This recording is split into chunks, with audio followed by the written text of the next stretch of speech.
I'll make a Oh, so welcome everyone. We should be live. I'm here with Chris at Speaker's Corner. I think everyone knows him. I don't have to make too many introductions. He's been on the channel before. We had a brief discussion about this issue, and of course, the benefit is that Chris is actually in the trenches. Chris actually hears this from Muslim apologists, and he sees the difficulties in getting this message across. So yeah, Chris, I'll hand over to you. You can outline it, and we can take the conversation from there. But thank you for coming on. Great to have you. no worries, Lloyd. Thank you for having me. It's been a while, but I'm really glad to be back here. I love our little streams that we do together. I think they're really informative, and hopefully they help others learn well about the weak side of Islam and why Islam is false. So the Right. one particular thing I want to go through today is the Quran and the idea that Muslims have about the Quran, that it has in some sense been perfectly preserved. They have a doctrine which is Imperfectly very preserved. well, that's one way. I think it's imperfectly preserved, but they think it's perfectly preserved. They think there's nothing wrong with it. That the copy they have today goes all the way back to Muhammad. There is no additions in the text, no new letters, no changing of letters, no words, no dots, no vowels. Nothing has changed. Everything is as it should be, going all the way back to Muhammad. And I don't think that's true, Lloyd. I don't think you think that's true. And there are very good reasons to believe that that is a false doctrine. It is 100% false. There is a sense that Muslims could say that the Quran is preserved generally, but this is not the claim that Muslims tend to make. Pickled or salted when you say preserved? Yes, that's a very good point. It gets interesting because the way they view the Quran is so radically different from the way that we view our own scriptures. The Right. Quran is like so to be honest with you, I see it more like a transformer. The Quran isn't a thing; it's a collection of things that no one's not exactly sure what it is. Uh, but it's a collection of many different things, and they affirm that it is all of these things, and none of these things have changed. But they can't tell you for sure that this is the Can I case. But it's been perhaps add perfectly preserved. something? I mean, it's a truism within Islam that the Quran is the literal speech of Allah. And Mhm. since Muhammad died, rotted, stank, and got buried, they no Yeah, longer have his presence on earth. So, and they don't have a Jesus figure as we have in Christianity. So the Quran is a substitute Jesus figure. It's a substitute divine presence of Allah on earth for Muslims. It's the closest they can get to that. And of course, they that's a good cannot point. criticize Allah's divine speech. What do you think of that perspective? Yeah, that's a very interesting perspective, and it ties in nicely with a claim that early heretical groups in Islam made. The name has skipped me; it'll come back to me in a minute. But there were early groups that basically said, "Hey, we can't say that the Quran or Allah's speech is uncreated and eternal, because if we say that and we believe we have Allah's speech in a real sense on earth, then in effect, Allah, in a weird way, has incarnated." But not as a person, and like not as a full flesh and blood as in Jesus Christ, but rather as a book or as a recitation. And they thought that Mm-hmm. this was crazy, and they actually made the claim that look, you're sounding like Christians because you're taking the idea in effect of incarnation, that there's a real sense that Allah's word is Allah and also in creation. So yeah, it's kind of like they've deified the scripture And to replace the fact that and they at don't the have the end Christ figure. times, in their eschatology, the Quran does become a humanoid, human-like figure with the mouth and speaks. Yeah. That's Which within the really, I Hadith. mean, that must be because if you say that the speech of Allah is Allah, and it's very hard for Muslims not to say this because again they're both uncreated and eternal, then they have to say, well, Allah then becomes a man or takes on the form of a man. And in which case, if Allah does that, then what's the real difference between that and the incarnation? Right. And the claim is that, of course, the Quran is eternal because it is inscribed on tablets that exist with Allah. And yet that would contradict their theology that Allah is the only uncreated eternal thing, whereas the Quran is also eternal. So these are arguments that Muslims need to really answer, and that we don't press them hard enough on these things. And of course, they jump around and we let them. Would Yeah, you agree that's a absolutely. good argument? Is that something that Oh, I think that's sound. I mean, we've brought this up a lot, and to be honest with you, they're getting pounded with this at the corner anyway, because they can't say that there's Allah. Let's do some counting as they like to do. You've got Allah. Hmm. You've got his eternal, uncreated word, and then you can go on to say his spirit, and you don't say And his Jesus word. is his word and his spirit, Exactly, and so you which end is up with separate from him actually, then. yeah. So you can count these, but the issue is that the Quran doesn't leave open the possibility of something being distinct but not separate. So they have a weird saying, which is like Allah's attributes are neither him nor other than him, which is technically not possible. But because Sorry, that they have my a, brain just started hurting at that. yeah. Let's go through that. So Allah's attributes are neither him nor other than him. But of course, there can only be one of the two, right? Either his attributes are him, they're just descriptions of him, or there's something other than him that he refers to. But they don't have Not an separate from understanding. him. But Yeah, it's quite it's not philosophically well developed, and they can't develop it because the Salaf didn't develop it. So in essence, they're stuck in this kind of time warp of if the Salaf, the early companions, if they said it, it's good enough for us. And it's like, yeah, but it's very dumb. So what do? You need to abandon it, right? But they can't because that's bitter, that's innovation. So they kind of refuse to do that. So you end up with Muslims just holding this form of, well, you can't count them as separate things, but we can't explain to you why. Which, of course, is basically just an appeal to mystery. And that's basically what any Christian could do with the Trinity, for example. if Christians appeal to mystery, then we are faking it. Exactly. But if they do it, it's all good. And if we appeal to old documents like the Dead Sea Scrolls, that's all fake. But if they appeal to old documents like the 2 pages of the supposed Birmingham fragment, calling it a manuscript is a little ambitious, then that's an old Quran. It's 2 pages. Two pages. So I love the Birmingham portfolio stuff because they're walking into a trap when they reference it. I think the best way to challenge this with a Muslim anyway who brings up the Birmingham portfolio is to give the standard dating, which is 568 to 645, and you basically say, okay, so there's like I think there's a very high probability it falls within this dating range. That's fair enough, but you can say, well, hang on a second, when did Muhammad become a prophet? So first of all, Muhammad is born in exactly right. So first of all, Muhammad is born in 570, so this already has a starting date of 2 years before that. So that's a little iffy, but it's okay. He's born in 570. The starting date is 568. But then he doesn't become a prophet until 610. So it definitely cannot have been revealed before then. Otherwise, that would prove Islam false. So now they have to be like, okay, well, we're going to have to argue for the later part of this. But it's like, hang on a second. It gets worse than that. Because we know exactly what surahs are contained within the Birmingham portfolio. It's parts of Surah 18, 19, and a few parts of Surah 20. So if you take that, we can then look at the standard Islamic narrative, because why not? Let's look at what they say and see when those surahs were revealed. And they are like, oh, they are supposedly Meccan, but the point is that using their tradition, Muhammad, for example, for the first 3 years, so from 610 to 613, he only had the first 5 verses of the very first surah that was revealed. Okay. Yes. So, and then after that, he gets some stuff. But my point is that, again, that makes it worse. So it's not just 610. Practically speaking, it's more like 615 onwards.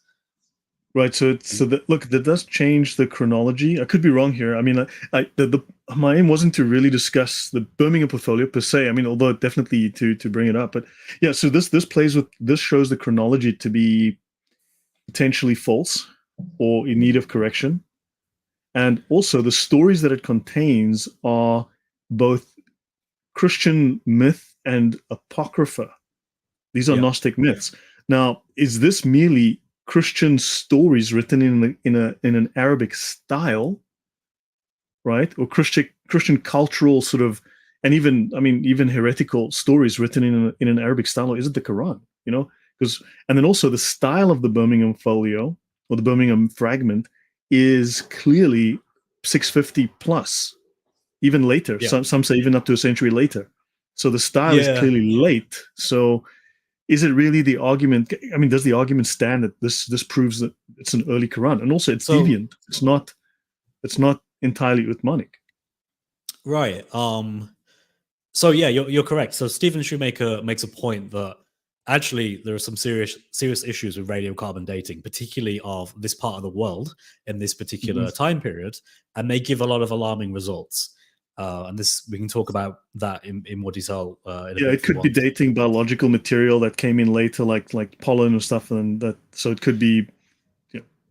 Yeah. So his argument as well is that actually, if you look at the Hijazi script, if you look at the surah separators, you know, they're written in nice like orange coloring and things. These are later developments. It would be very odd if the very first sort of manuscripts of these were using that already. These tend to be things that come much later. And I agree with that. I think the radiocarbon dating can't be trusted. I think it is later. I think it is in a very similar style to other manuscripts that we've seen that other scholars would say are later as well. So I think that alone is enough to say that. Yeah, I'm just bringing that up because it has chapter separators, decorated verse endings, and colored inks, right? And these are from all after 650. Yeah. So, and remember, just as well, if we take their, again, we're taking their argument seriously just in this context, you would have to say that there is an Uthmanic style Quran that predated the Uthmanic recension. Whoops. You've accidentally just said, you've just said that, oh yes, according to the standard Islamic narrative, Uthman, he had his recension somewhere between 650 and 656. By the way, here's an Uthmanic style Quran that's been dated between 568 and 645. So it came before that. And this is why you can find scholars who actually say, guys, stop saying that this dating is like final, because it actually represents quite a few challenging ideas to our beliefs. Remember, there's several Saudi scholars, they went against the British dating and they stated this thing must be later. The Saudis themselves came out and denied the dating of the Brits, because this throws a major wrench into their Quran narrative. Yeah, absolutely. It's a nightmare for them to pick up on the Birmingham portfolio and to use it in a debate, because it brings up so many questions and it calls in doubt the narrative that Islam gives. So I'm perfectly happy if Muslims use this, but you know, they're going to be pointing out lots of holes in Islam. You know, so that's fine from my perspective. But I do agree with Stephen Shoemaker that it's actually later. It's not from the time period they think it is. Also, I've seen many apologists try to talk about when was the ink from? Have you dated the ink to try to claim that but we don't have to. We've got all the stylistic conventions in the document as well. There's all the, you know, the colored, the fact that you have colored inks, the fact that you have decorated verse endings, the fact that you have all of these spelling conventions that are not early. So you can use, so they kind of want to ignore all of those other indicators and then just talk about, well, that means you have to cut up a part of the manuscript, and who's going to cut up a part of a major historical manuscript like that? That's not going to happen. So they try to use that as a gotcha to get out of jail free card. They do, and they also, I mean, so when I put my argument forward that actually this is too early and it may even predate Muhammad given the revelation, they then all of a sudden adopt the argument of, oh well, only the parchment has been dated and therefore it could actually be much later, which is true. That is true. I don't agree much with it, because I do think, generally speaking, given the amount of effort you have to go through to produce that parchment, once it's produced, it's probably going to be used fairly quickly. So for me, that doesn't really seem to add up too much. But it reveals another problem. This manuscript that we have, the Birmingham portfolio, that is unlikely to be the original. It's likely to be a copy. But if it's likely not the original, because it's very rare that you just happen to have found the very first one in existence, then you actually have to trace this back even earlier. Because if this is just a copy, that would mean there's an earlier one, and perhaps that was an earlier one of an earlier one, which puts the dating back even earlier if they go by the radiocarbon dating, which again is even more problematic. They end up, in effect, making an argument that it predates Muhammad. I had not considered these questions. That is some brilliant information. Have you used this on the Muslims at the Corner, and have they got responses to this? And I mean, maybe we should also make this more public. You know, we really should. I should make some talks about this and put some stuff out, because this is definitely amazing. And I mean, really, these are problems you're highlighting. Yeah, they don't. They don't have any answers for this. Usually, they just change the subject at this point because they hope you don't know anything really about the Birmingham portfolio. They think you're ignorant, so they can just say, "Did you know in the what's it?" They say the Birmingham. There's a Birmingham like not university, like a Birmingham museum where they actually have this. Right? They actually have the actual manuscript. If you go there and you see it, you can find out for yourself. They will tell you it's from 568 to 645. But as soon as you bring in these kind of things, then they're like, oh, well, I haven't really thought about that. I haven't thought about when the surahs were actually revealed and how that fits in the timeline. Oh, I didn't really think about the fact that this predates Uthman. Oh, I also didn't really think this is unlikely to be the original. And then, of course, when they go through that, it becomes, difficult. Right. So what made you decide to have this discussion based on the material that I put out? What was it that stood out to you that made you want to? So actually, there's a lot in this that I think I've been looking into as well, and I absolutely love like this. This is just something I've been basically obsessed with for a while now. The stuff that covers the 1924 Cairo edition by the Al Azhar University in Egypt in Cairo, I think that's interesting to me. I think there's a lot more that I have to learn about that I want to study because there's a really good argument that can be put forth by that. And there's also another kind of argument I want to introduce you to. I'm still testing this one. I do wonder what you'll think about it. Sure. So maybe we could talk about that. But please go ahead. You start. I mean, it's good to have you on. So because I'm learning something new as well, and we can both discuss. Each of us give our input on our different perspectives. Yeah. So okay, the 1924 Cairo edition of the Quran is in effect something that I don't think was ever intentional. It wasn't intended for this to be the standard Qira'at, the standard reading. No, apparently they designed it for Egypt. They wanted it to solve problems in Egypt. And so let's set the scene. So you are a lecturer at a university, right? And you're in Cairo, and you're teaching Quranic studies. And part of this involves you having to say things like, "Hey guys, I want you to turn to Surah Al-Tawbah, Surah 9, Ayah 29." And you go, "Okay." And all your students, they start going through maybe their own personal Qurans or some books that you hand out or whatever it might be. And then all of a sudden, when you ask people to recite it back to you, people recite different things. Now, that, as you can imagine, is kind of a big problem because it turns out there's no actual standardized verse numbering. And one of the reasons why is it turns out in the different Qira'at, in the different readings, some Qira'at, and when I say Qira'at, it's the Arabic word, it just means a reading of the Quran that is different. To me and you, it would mean a different Quran, but they will insist endlessly it's not a different Quran, but it is because it's a Quran reading that says different things in different places, and some of them contradict. But so you've got a student with one Qira'ah, one Quran, student with another Qira'ah, another Quran, and they have different verse numberings. So when you call out a verse, they actually don't recite the same thing. And the reason why is because some Qira'ah have something called the Bismillah, which some Qira'ah consider as being the very first verse of a surah, and some don't. So if you think about it, if someone brings a Qira'ah with the Bismillah and someone brings the Qira'ah without the Bismillah, you've now just changed the ordering by one. So if I say to you, go to Surah 9, Ayah 29, it might actually be Surah 9, Ayah 30 for another person. Right. And so now you've got this problem where it's like, oh, okay, everyone who's got this version, you're actually meant to ignore the Bismillah, it's this. Everyone who's got the one with it, then you do this. And you end up with difficulties, right? And it's a right pain. It would be great. So here's the thing. If the Quran is recorded literally and perfectly, dot for dot, letter for letter, word for word from the beginning, and has never had any more than a single form, single text, why would the Egyptians have multiple different Qurans that multiple different students were drawing upon, which conflicted with each other? That's a very good question. It's almost as if that's not the case. And from the earliest points in Islam, there was a multitude of different Qurans. The different imams were reciting in mosques during their prayers. And people knew about this, and they wanted to fix it. And the Uthmanic recension was an attempt at fixing it. And then there were other attempts later on, but they didn't work. And for that reason, they canonized, they accepted, so to speak, a set amount of Qurans and rejected others. Right. That's what I think. Agreed. So this is now, they've got the same problem that happens now in Egypt. And the king of Egypt tells Al-Azhar, hey, look, you guys need to do something, because this was from the king of Egypt.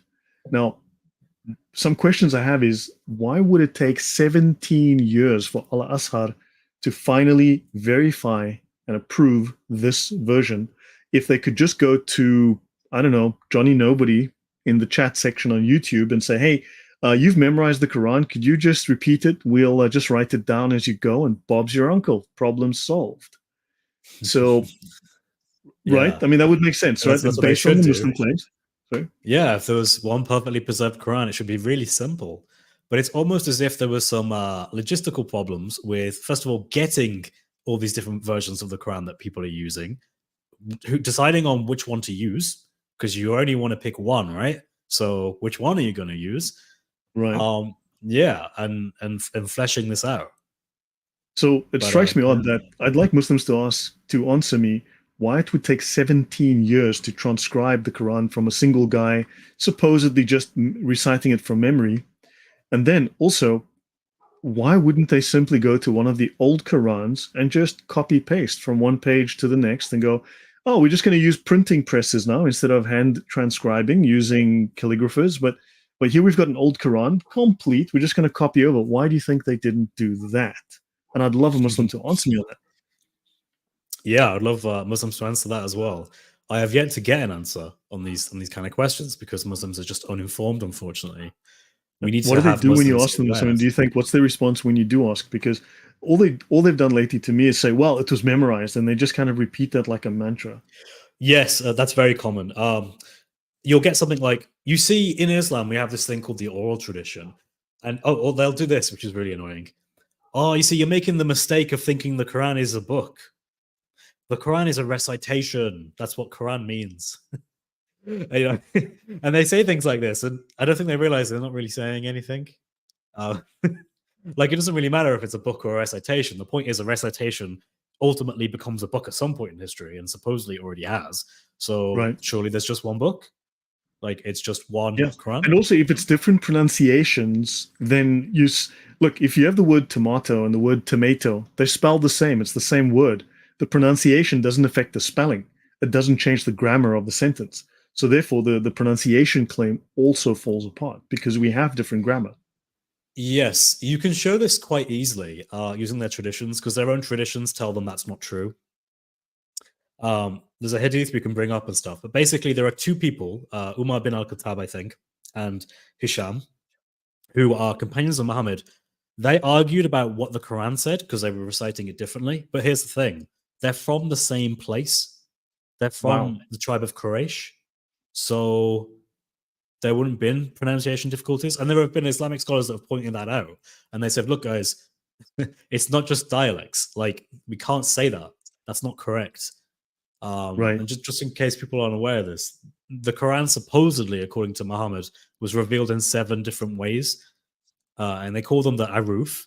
And these 7 different ways, some people try and say it's just dialects, but we know that's not true because their traditions tell us it's not true. So these were actual changes. It's actually great that you. Okay, let's bring up some definitions. I want to bring up this, if I may. So yeah, on that point, I want to bring up some references. You know me and my facts. This is from a book called Rethinking Quranic Studies by William al-Sharif. And he says here, obviously, that it is the book of God. So therefore, it goes against the Islamic faith to question the Quran, which is already a bias, a severe bias, right? Then he goes on to say, and he writes this in his book, The Prophetic Discourse. Muslim scholars such as Al-Qasim ibn Salam, Dainuri, and Ibn Mujahid, right, mention different readings of Quranic verses, though they believe the Quran is literally fixed in a preserved tablet, Allah al-Mahfuz, in heaven. However, he notices it is noticeable that they accept or reject certain readings in accordance with their theological positions. Isn't that just convenient? Yeah, very convenient. So that means there are meaning differences. One of the people you just quoted there, Ibn Mujahid, is an expert on Qira'at. He's like one of their best scholars. He's actually the guy that standardized the 7. Yeah. Right. And also he says here, there's no authentic document to tell us why only 7 readings were permitted. Muslim scholars claim that 7 readings were permitted because of the 7 dialects of 7 major tribes. And there were different readings because of the nature of Arabic script. He says there were more than 7 tribes and dialects in Arabia. No one knows for sure why some dialects were accepted and others were rejected. There are not 7 systematic readings of the Quranic text, because he's got the Miatis, right? Ithaf Fudala al-Bashar, right? Whatever, it just keeps on going. Speaks of 14 readings. Yep. So, and I mean, I've shown people 19 different readings, so I'll actually just go up here again. I'll just go back to the beginning. Now here's the thing, these are not even readings, these are transmitters of the readings. There's a thing called the readings, the 7 official as established by Ibn Mujahid, but then, and this is not even the complete story, because once you get the facts, the story changes again, but these are 19 separate transmitters with their own slightly different versions and variants.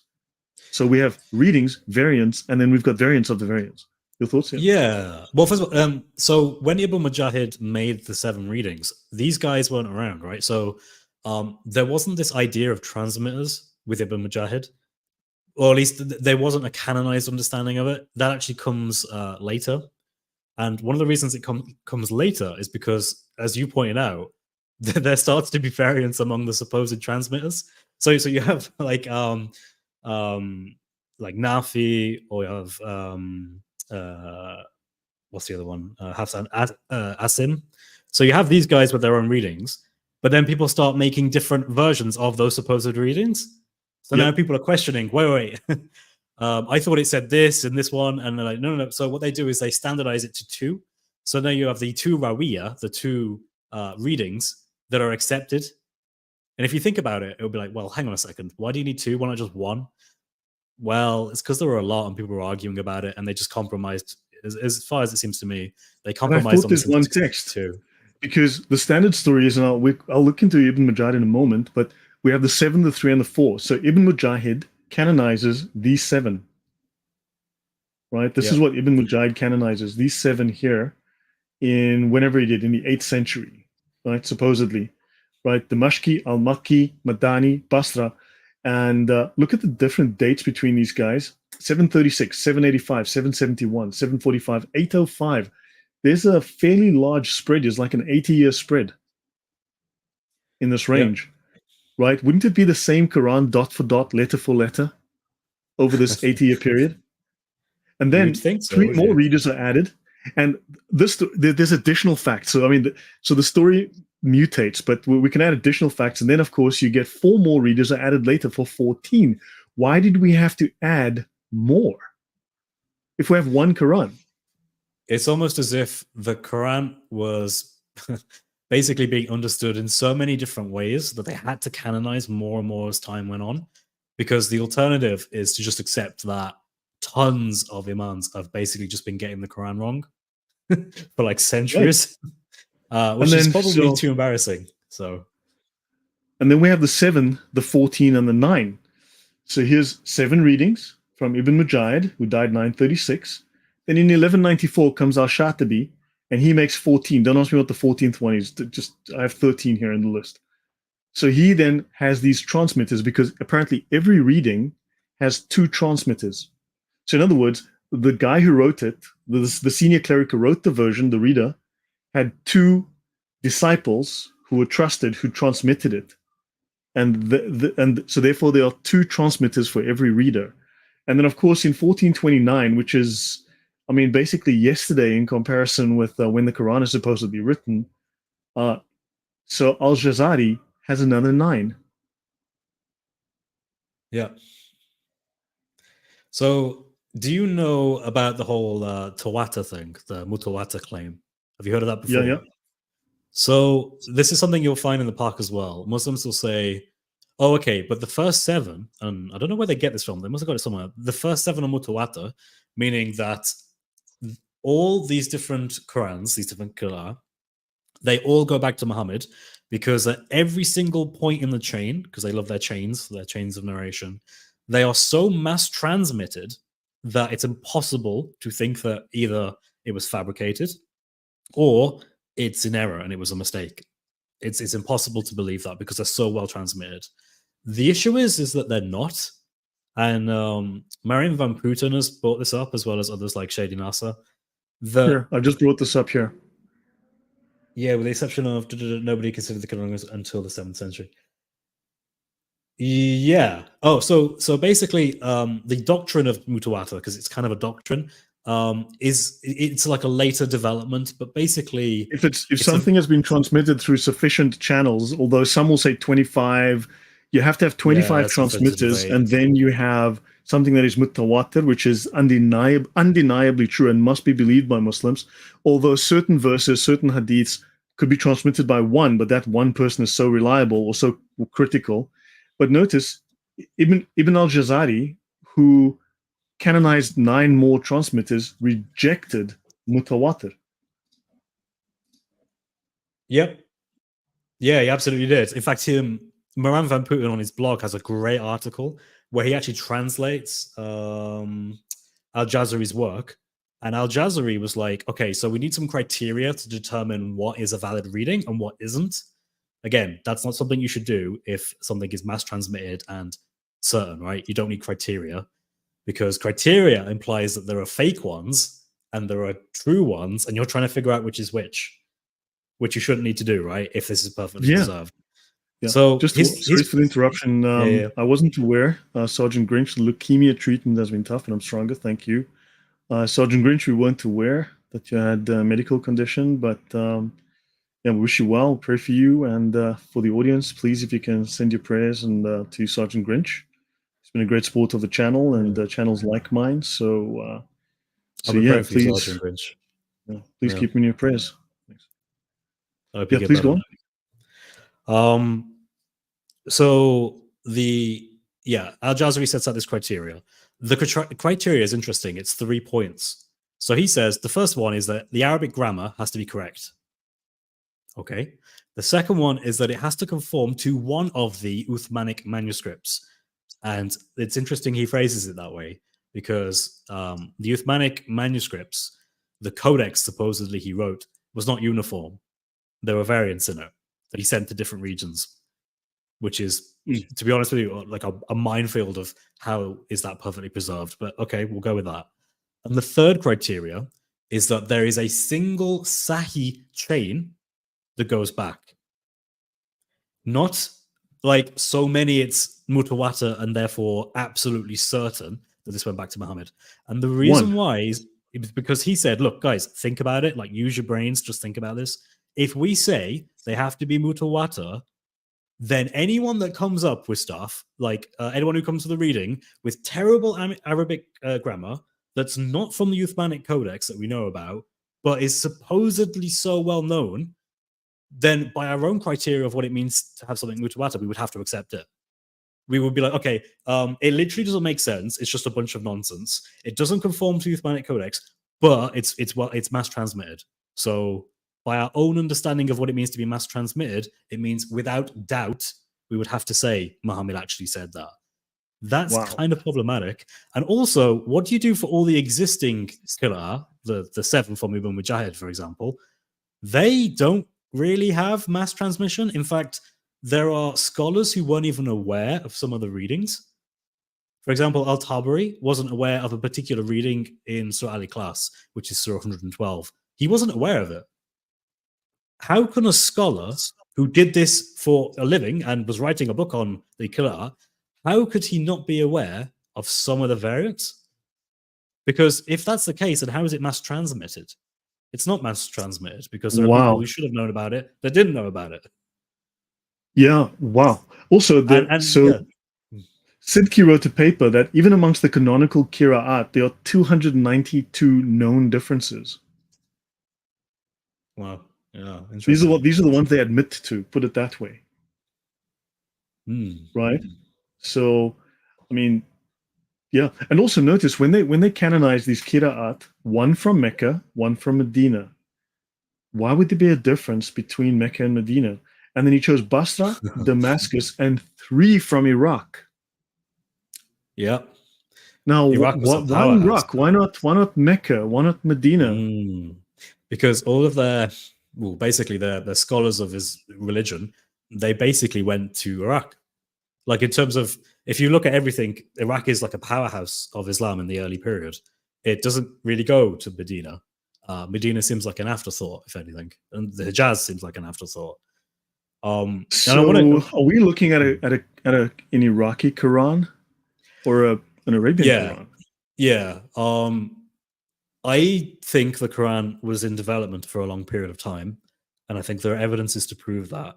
I think that not all of it went back to Muhammad. Some may have gone back to someone, for reasons we can go into. But yeah, it looks like there's been some play here from that city. Right. I think, and by city I mean the Basra or Kufa in modern day Iraq. Yeah. This is a paper from 2011, right, discussing Quran variation being normal. So this is orality, literacy, and the 7 ahruf hadith. The well-known hadith that the Quran was revealed according to 7 ahruf indicates that a certain amount of variation in the text was considered legitimate, even normal, in the earliest days of Islam. Right? This initial allowance was then reduced by Caliph Uthman with the agreement of the companions to unify the community on one textual skeleton or razm, albeit allowing for various readings or Qira'at, such as the 7 and the 10, within the confines of the razm. And then, why 7 harfs rather than any other number? Most people say either that there are 7 basic tribal groupings among the Arabs or 7 pure dialects. Right? Both of these are nothing more than empty claims with no evidence to back them up. And that's Ibn Jazari. He says that the word 7 is not intended to indicate an exact number, but rather indicates a large amount, a breadth, an ease, and availability. Yeah, I see. I wasn't aware. I knew Yasin Dalton had rejected the idea of the dialects of them just being 7 dialects, but I didn't realize that he got this from Al Jazari, the very guy that made the Qur'an go from 7 to 10. I wasn't aware of that, so that's really interesting. Yeah. So there's a great deal. Actually, let me show you something else that might be of interest to you. Also, when you go to the Encyclopedia of Islam, which is the gold standard academic reference, it actually differs from a number of other sources. It either includes or excludes. And in fact, I discovered, like, in the latest revision, it contradicts itself on some things. It's crazy. Like, so which one do we believe? So this is from George Sale, who did a translation of the Quran in the 1630s, of all things. Now we're going back 1630. That's how many years ago? 400 years. Right? Yeah. And this is the Quran, the Al-Quran of Muhammad, right, from the original Arabic by George Sale, and this was published in 1891. And he says, I have never yet seen any manuscript where the verses are numbered, although in some copies the number of verses in each chapter is written down after the title, right? And the Mohammedans have a scruple in making an actual distinction in their copies because the chief disagreement between their several editions of the Quran is in the division and the number of the verses. Having mentioned different editions of the Quran, there are 7 principal editions, right, which were published and used at Medina, Mecca, Kufa, Basra, Syria, and that's a difference, and a 7th called the Common or Vulgar. And of these editions, the first of Medina makes the whole number of verses 6,000 verses. The second and fifth, 6,214, 6,219, 6,236, 6,226, 6,225. Yeah. So I want people to understand how significant this actually is. And I think sometimes we miss this because they have the idea of perfect preservation. Every part of their text of the Quran has been perfectly preserved. That also includes every word, every letter, and also every verse. Now, what makes this substantial is that in their hadith material, Muhammad supposedly makes reference to the verses. So in other words, according to Muhammad anyway, the Quran has built-in verses. And if you read, I read Dr. Yasser Qadi, he has a book, An Introduction to the Sciences of the Quran. In it, he actually explains the methodology for how the companions of Muhammad used to know what was a verse and what wasn't. And it basically just boils down to Muhammad would have a long pause when he's speaking, like this. And that supposedly tells people when a new verse ends and a new one has started. But because that's incredibly ambiguous, the companions didn't really get that, and they didn't quite agree on all of this. So that meant that there's now all these different traditions about where verses end and where verses start. And of course, if you allow for that, then you end up with different numbers of verses. depending on which region and which Qira'ah you're reading. But that's problematic theologically because there are traditions where Muhammad says, if you read the last 10 verses of, say, for example, Surah Baqarah, then you get so-and-so blessing. But wait, what are the last 10 verses of Surah Baqarah? It depends on which Qur'an you read. That determines what the last 10 are. So that actually has serious theological impacts. And also, again, these verses are built into the Quran, but we don't know them. They're in debate. So if they're in debate, and keep in mind, Muhammad never said, by the way, there's 7 different verse types. So there's no like backing for explaining this in the Sunnah. So what do you do about the fact that there's like all these different verse numbering systems? Which is the correct one? Which is the one that's on the eternal tablet? I have asked that many times. I don't get an answer. I have a copy of the Quran from the 1600s, and I'm looking for it now. I'm just trying to, man, I have a copy somewhere, and now I can't find it. But I have one, and it's, good grief. Where did I put it? I would love to find it, but so I have a copy from the 1600s, an old Quran, and yeah, it's definitely, there are certainly differences. So yeah, there's that. He goes on in this book he goes on to say, there's a second page. No, that was it. No, that was that for that page. Yeah, and so is there anything that Muslim scholars actually agree upon? Is there any kind of basis for saying we have the Uthmani Quran? Never mind the Muhammadan Quran, the Uthmanic Quran, because we don't even have that. And then you've got Ibn Mujahid, who creates 7 different versions when supposedly Uthman created a single version. And then, of course, you had the issues with Ubay ibn Ka'b and who's the other guy? Abdullah ibn Masud. Abdullah ibn Masud. They couldn't agree. And eventually they decided that they would finally go along with things. Let me actually bring up Mujahid. And then let's have a look at Ibn Mujahid. For instance, Ibn Shanabud, a contemporary and fellow reader, he was a Quranic reader as well, a fellow reader of Ibn Mujahid, complied with the new Quran only after he was taken to court, sentenced, and flogged. Yeah, because he disagreed with that Quran. And you know, Farid responds. I don't know if you've heard of that guy, but he actually brought this up. I mentioned that he was aware that there was Ibn Shanabuth, or however you pronounce his name, and he was aware that he was beaten for not adhering to the accepted range of Qurans that Ibn Mujahid standardized. Right. If any product on sale today had these many variants, it would be termed a bad ripoff. Yeah, indeed. Yeah, I mean, I just don't get this. Let's have a quick look at Uthman ibn Affan, because this might be interesting. So hold on. I know this is relevant. If I were going through the presentation step by step, this would be relevant. But actually, maybe let me bring up something else just to throw something in the mix here. So Ibn Masud and Ubay ibn Ka'b were transmitted in early scholarly literature through various means.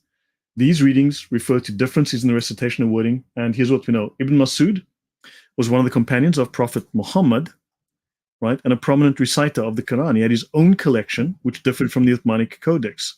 Ibn Masud's readings were discussed and recognized within scholarly tradition in Kufa, where his readings were popular for at least a century, right? That's from academia.edu. That's a paper on that, the legal estimate. You can read that yourselves, guys. Ubay ibn Ka'b, another companion, expertise in the recitation, had his own collection, which also differed, and he's included additional phrases and variations in wording. His recitation was also recognized. So even though supposedly Uthman burned all the other versions, these stayed around for at least another 100 years. And now the Yemeni Codex is said to be a variant of one of these with even more variations than these two had. Yeah, it's crazy, right? Like, they say that they had consensus on what the Quran was. There was definitely not consensus. There may have been like a compromise where, when threatened with violence and lots of other bad things, I assume, they eventually did capitulate. But originally, there was different companions. Abdullah ibn Masud and Ubay ibn Ka'b were considered the master reciters of the Quran. But Yes. here's a question. Here's a very interesting question, Lloyd. When Uthman was standardizing his Quran and he put it into 114 chapters, he had Zayd bin Tabir and a team of scribes to go out and do this, and he got, Hafsa's Quran from under a pillow. But why didn't he have Abdullah ibn Masud or Ubay ibn Ka'b there, two of the master reciters of the Quran? Maybe those versions didn't suit his theological leanings. Yeah, seems suspicious, doesn't it? It's almost as if he knew there were differences and didn't want to involve them. Interesting. And why wouldn't he go to the earliest companions of Muhammad, directly to them, right? Yeah, people who had memorized either the whole or at least very large parts of the Quran. I mean, they even had their own codex. They were in charge of teaching and leading prayer in certain regions of the Islamic Empire. I mean, yeah, it seems kind of like those are the guys you'd want to go to. But Yeah, for some reason they I don't didn't get get it. an invite. So back to the 24 Codex, because we discussed this just briefly before we started. You said so to just bring up your thoughts on the 24 Codex, and maybe I'll throw in a few more things, and we can just to get people thinking about these questions. And we need to get these questions out to the public so people can start asking apologists. I want hard answers to these questions. Put them on the back foot. So, any thoughts about the 24 Codex that you might want to ask, or things you want to raise? So I'm interested in having like as much detail about what specifically was sort of standardized. I've heard some things that I need to look into. I don't know if you've looked into this yet, but apparently there's multiple different understandings of the Hafs Rawiyah. Supposedly there wasn't just one Hafs Rawiyah, there was more than one. Okay, so that's interesting. That's Shady Nasser, I think. I need to continue reading on his stuff about that. Right. So again, they completely failed to just have like talking about that. Yeah, I will be bringing up some of these papers. I will be discussing, because I mean, this is going to be a series that I'll be going through, like several episodes, because it's hard to discuss everything in one episode. But it's odd that Hafs was chosen by these scholars of Al Azhar. I mean, he's not even the earliest, right?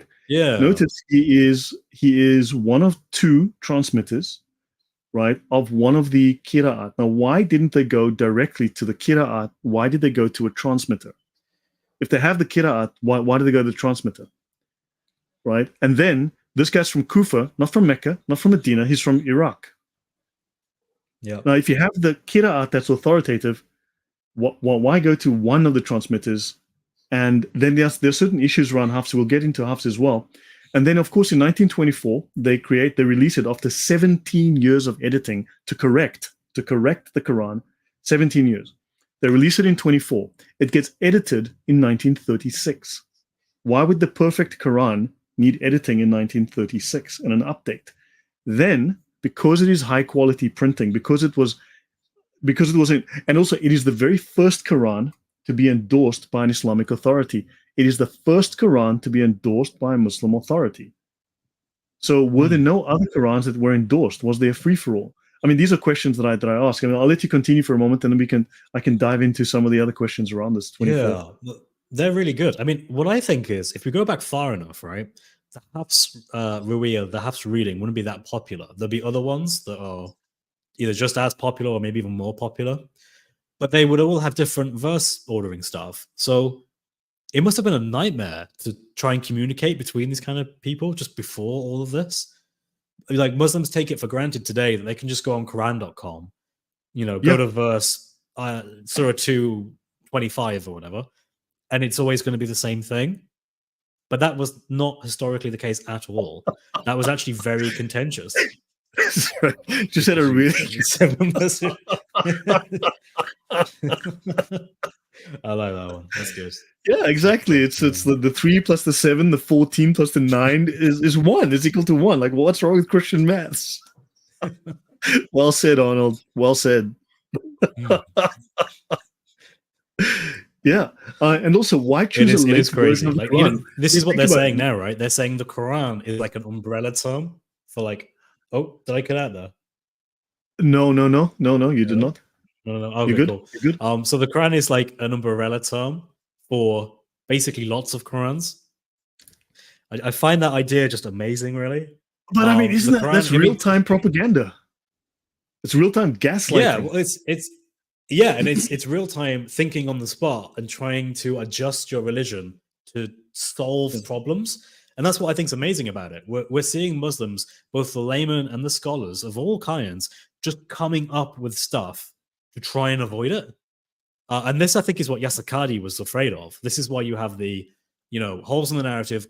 Don't push me for an answer. I don't want to give an answer. Western scholarship is gone leaps and bounds ahead of us at this point, and they're finding issues that we don't really have an answer for. And I think it's stuff like this, basically. And also, why choose a late copy from 800 roughly? Why not go to a 632 Quran? Yeah, they do not have the Uthmanic codexes anymore. None of them have survived. They don't have the Mohammedan Codex. They don't have the Uthmanic Codex. Nope. What are we left with? And so Hafs, I mean, we'll get more into Hafs. And then of course, in Egypt, what happens is the Saudis in 84 decide, hey, you know what? We can write our own Quran. This Quran business could be great. So the Saudis decide, hey, we're Saudi Arabia. Let's make our own Quran. So that in 84, 85, they release their own Quran, also based on Hafs, because Hafs has now become very, very popular, right? Why didn't they go to a memorizer, to one of the Hufaz, a Hafiz? Why not say, hey, buddy, just dictate. We'll record you as we go, and and then also, or just write down what you know, please. And then the Egyptians eventually adopt, and across North Africa, they adopt the Warsh edition. And Warsh is from 812, even later. And now this is the most popular Quran in North Africa and Egypt. And of course, the Saudi version based on Hafs has now become sort of the dominant Quran across the world. But it still hasn't eliminated all of these versions either. Yeah. And you see, that's the problematic thing. I mean, Muslims were, in a sense, conned into believing that there was only one Quran. And it was, in effect, due to the unforeseen consequences and success of the Al-Azhar project. See, this guy's saying Birmingham manuscript, end of discussion, right? Yeah, so we already addressed that. And 2 pages. 2 pages. We have 2 pages that are divergent and contain Christian apocrypha. Not even Muslim stories. So go on. Yeah, absolutely. We've already been through this earlier, Jabon, if you want to go back on the stream and look at it. But we demonstrated how it's problematic for you and how it demonstrates that actually it probably predates Muhammad if you take the radiocarbon dating as golden. So good luck with that. Good luck even the median age of 610 predates Muhammad's prophetic career, which means the Quran was finished prior, even if you take the median age, which is typical. Let's have a further look at this whole Hafs story. Let's have a look at some of the orthographical differences, right? Let's have a look at Hafs versus Warsh. Al-Shamadli. So the Al-Shamadli Mus'haf, now the Egyptians are following the Al-Shamadli Mus'haf, which isn't even on that list I showed you guys. And it follows the narration of Warsh, An-Nafi, right? So the Al-Shamadli Mus'haf became the most widespread Mus'haf in the Arab lands after the 1924 Cairo, until the Saudis published theirs in 84, 85, right? So the Shamadli is now popular in Egypt, overtaking the Cairo edition, right? Other countries also have their own national printing, such as the Morocco, which uses also the Warsh An-Nafi. So, yeah. Well, why do we need competing editions? That's a good point. Now he says the Quran is orally memorized by millions. So why are there differences today? And why did the Saudis and the Egyptians, why did Al-Azhar University take 17 years to figure out which is the correct version to put on paper? That would be very interesting.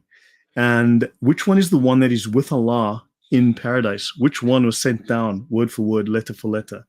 So, just real quick as well, why is it that some of the Quran has been lost orally? Like, for example, the mysterious letters, they were revealed, and yet you guys don't know what they are? Did the oral tradition fail there?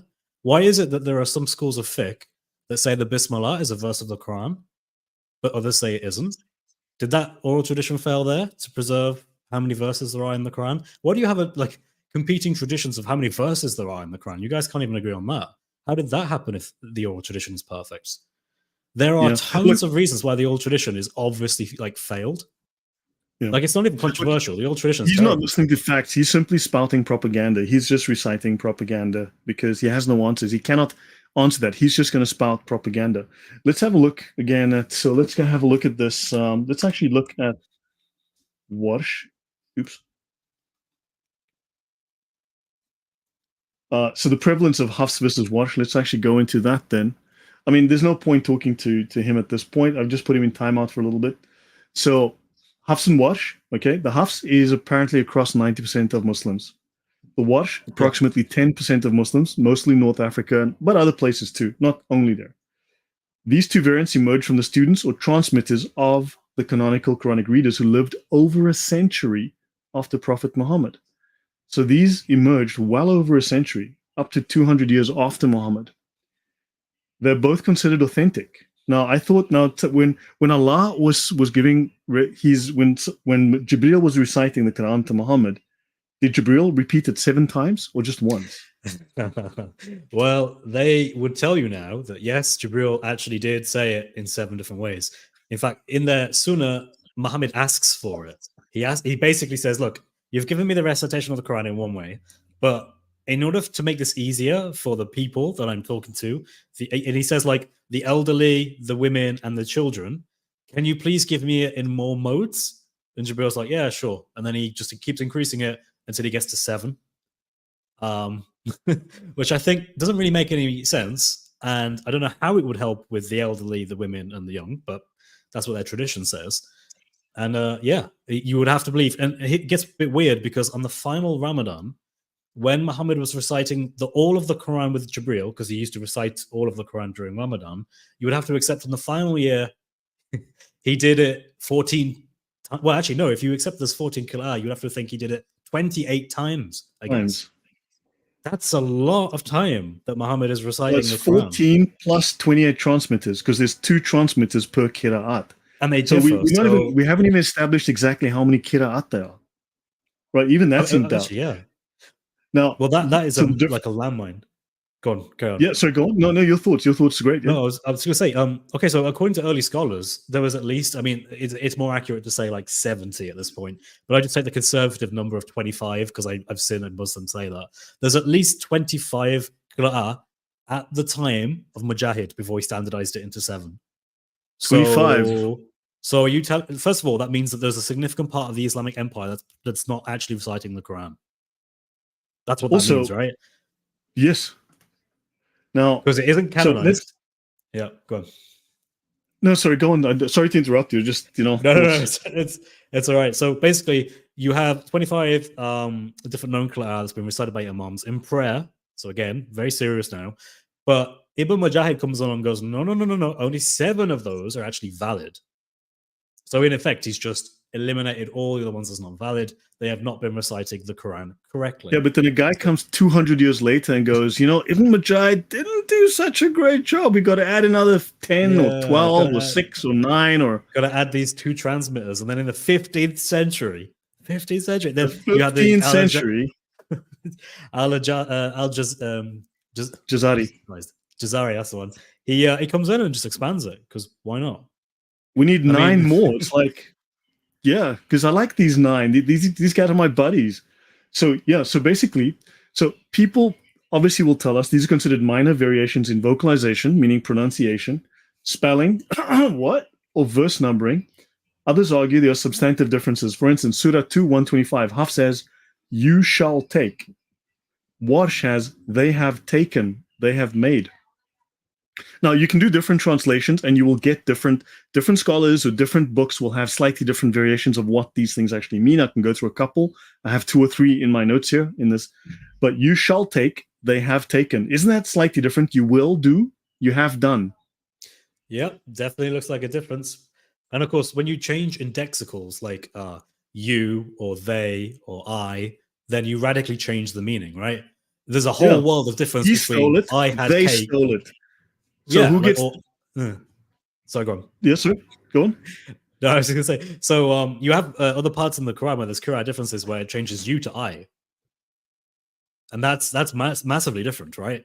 If I said, you ate a cake, and then I said, I ate a cake, how on earth are those the same statements? They're not. They're radically different because who I am ascribing the action to changes.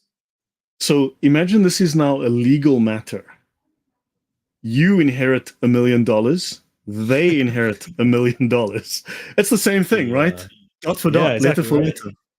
Yep, and it's actually very simple in the Arabic to do this. This is why indexicals are actually a very common thing in the Quran. People are like, "Is it meant to be this or this?" And it's like, well, it kind of makes sense if you read it this way or and this way. So, and that's where you get the in doubt verses where people aren't sure.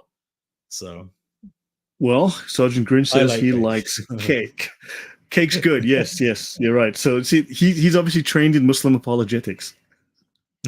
Surah 3, 146. Hafs has fought while Warsh has were killed in reference Yep. to prophets.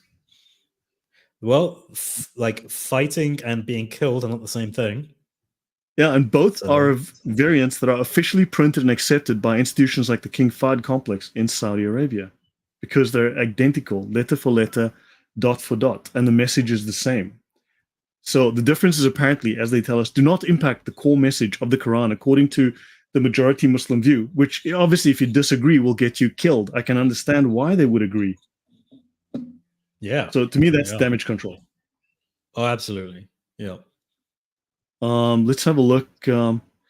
So this is now slightly different. You shall take, they have taken. Wattaqazu, these are the English transliterations. So yakuluna, you say, they say. Takuluna, watakazu, watakizu. Apparently, these little variations make significant difference between the two Qurans. Then you've got Hafs, miskinin, poor person, poor people. Ah, yeah. Pluralities are another problem. Like Yes. sometimes the difference between a singleness and many of them is very minor. So yeah, feeding a single person, feeding people is another one that we just saw there. Yeah. So hold on. What was that one? Miskinin, right? Actually, I'm not poor. sure. Go back and have a look. Here we go. Here we go. This one is miskinin, a poor, male singular, right? And this reading is, this version is, which one am I using? Sorry. Yeah, but that just to show that you guys can go to Quranics.com and you can have a look at different versions. So you bring up the transliteration of different versions of the Quran, right? And you'll be able to find the differences between the Qurans yourself. So you can actually go through that and you can see that just there on your own. Just to highlight that. Yeah, your thoughts? Any? Yeah. Well, at the moment, I'm trying to find. There's a website that shows this really clear. Yeah, I have The notes, but the Frank. thing is, my slides are not 100% finished. They're still, the earlier slides are fine, but the later slides I'm still busy working. So I have different versions of this, and it's all like he fought, was killed. Katala, Kutila, Quran 40:26, Hafs, Awan, or that, and that. So look, you can have chicken or you can have fish. You can have chicken and fish. Well, I like chicken and fish, so I hope it's the Wash translation. Yeah, but understand these can have significant legal differences. These can have significant legal implications. Why are Muslims lying to us about these differences? You know, I mean, at what point is it just propaganda? I mean, this guy that came on earlier, he's not listening to us. He's just pushing a line of propaganda. Ibadu, slaves, warsh, inda, with. Okay, we can have slaves. All right, go with that guy and go pick up some chocolates at the store. That's a big difference. With and slaves. I'd say that's a fairly significant difference. Yeah. So these are not just phonetic differences, they extend to semantics and they alter the interpretation of verses. That do actually alter the interpretation of verses. So this is not just minor differences. And also they conveyed these texts without a fully developed system of diacritical marks, leading to variations in readings. Yeah. Did you find your references you wanted to bring up? It's like the Cram Corpus or something. If Mel's there, he might know possibly. Corpus Quranicum. Corpus Quranicum. That's What do you it. want? Yeah, yeah. Let Just me because it get you the shows. link. Yeah, it shows. I only found it like a week or so ago or something, and it turned out actually that's really really useful for just seeing the variants. Yeah, I'll just drop the link in the chat. Nice, nice. There it is. Yeah, it's the institution that like owns it is German, right? Which is pretty Do you cool. want to share anything? I mean, go ahead, right? No, no. I was just saying, like we could go through a lot of these that you've raised up on that website, but Yeah, I have some notes, additional notes that I haven't quite put up. And also, Ibn Mujahid is from Baghdad, right? And he chooses these 7 readings, and he wrote a book called the Kitab al-Sab'a fi al-Qira'at, right? Yeah. So he chooses these readings, and his work standardized and preserved, supposedly, these authoritative methods of Quranic recitation. So that even then, they couldn't decide what was official, which was the one that Allah gave to Muhammad, which is the one on the tablets, right? I mean, so I really would love to know. And then let's continue, maybe if I can find these differences with Hafs and Warsh. Let's continue here. Good to see you too, Francis. Oh, Francis, yeah, I'll need to give him a call. Give you a call tomorrow, Francis. So let me see. They touch on theological. I've got some more information on Hafs. Okay, yeah, let's have a look at this. Actually, can I go through something prior to that just to provide more context? Yeah. Did you want to show something? Did you want to show anything, Chris? Yeah, you need to give me some time to get it up. But I actually, well, this is about the Sana stuff. Okay, I'll finish 2 pages, and I'll hand over to you while you get your thing together. So this is according to the Encyclopedia of Islam, Volume 5. Ibn Mujahid declared the reading of the Uthmanic text standardized by tradition and consensus to be obligatory. He compelled Ibn Miqsam to renounce the claim that he could decide for himself on the text. Ibn Mujahid recognized 7 readers, right? And to the 7 readers recognized by Ibn Mujahid, 3 others were added, and then another 4. So the 7, the 3, and the 4. Was it the 7, the 14, and the 9? Since Ibn Mujahid because in mentioning Asim, Nafs and Asim, right, one of the 7, he had often named 2 others. Asim had often named 2 others. And so they basically became customary to add also the names of 2 traditionists to each of the 7. Thus originated the bewildering number of names in the list of readers recognized as canonical. I mean, this goes way back already, right? This, however, did not completely rule out the uncanonical, deviant, or shawad readings. They were later adduced as useful evidence in the practical interpretation of the Quran and in the elucidation of linguistic problems, right? However, about the Hafs reading, it becomes understandable that the official Egyptian Quran of 1924, following the reading of Asim in the tradition of Hafs, is not founded on early Quranic manuscripts, but it is the result of reconstructions derived from the literature on the readings. So the Hafs and Asim reading, right, the Hafs version, the 1924 Cairo Quran, is not founded on early Quran manuscripts. They could not verify that these Quran manuscripts that Muslims claim are so early and authentic were actually valid. So they had to go to and reconstruct what they thought was a valid Quran based on the opinions of scholars. Your thoughts on that, Chris? Yeah, it's almost as if the Quran is not just one thing. It's many, many things. And they can't... I mean, it's a contentious thing, isn't it, right? To pick one. They were treading on ice. Actually, I don't know if it was in your stuff that said this, but there was a guy roughly at the same time that was trying to make the 10 different Quran readings more well known, and he went to like Al Azhar University to do this, and they were in the process of putting together the Cairo edition in 1924, and so they basically got back to him and said, "No, we're not going to do this because it would cause too many arguments, so we're not going to do it." Wow. You know what? We need to find someone who can go through the sources in Arabic. Send me the sources. I can have them translated or whatever. I mean, I can use machine translation if I have to. It'll be good enough for our purposes. But this information is not published in English. We need someone who can go through the sources in Arabic to find the history, to find the story of this Quran. Yeah. Did you want to share something? Yeah, if we're happy with this, I'm going to talk about the Sana palimpsest stuff. Yeah. So share your screen. Should be fine. Right. So And this kind of explains why stuff is kind of problematic. So this is an image I took from Stephen Shoemaker's Holly, book. you're not sharing. Are you sharing? Okay, there you go. Yeah. Oh yeah, there we go. There it is. Is that big enough? Just zoom in a bit. Yeah, just zoom in more. That's good. Yeah. Kind of like this. This is from Stephen Shoemaker, his book, Creating the Quran.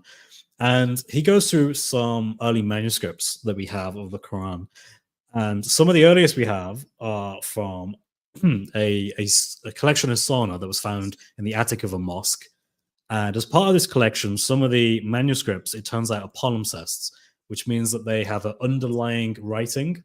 So they have someone basically wrote on them a Quran, and then they later scrubbed that off and then wrote another Quran on top of it. So using ultraviolet, we can actually see what the underlying text is. And we can also date the parchment to see roughly when this comes about. And oh, nice one, Lloyd. There's a link there if you guys want to check his work out. I would highly recommend it if you're interested in this. What's interesting is that the dating that was given using radiocarbon analysis varies wildly, and also in many instances predates Muhammad.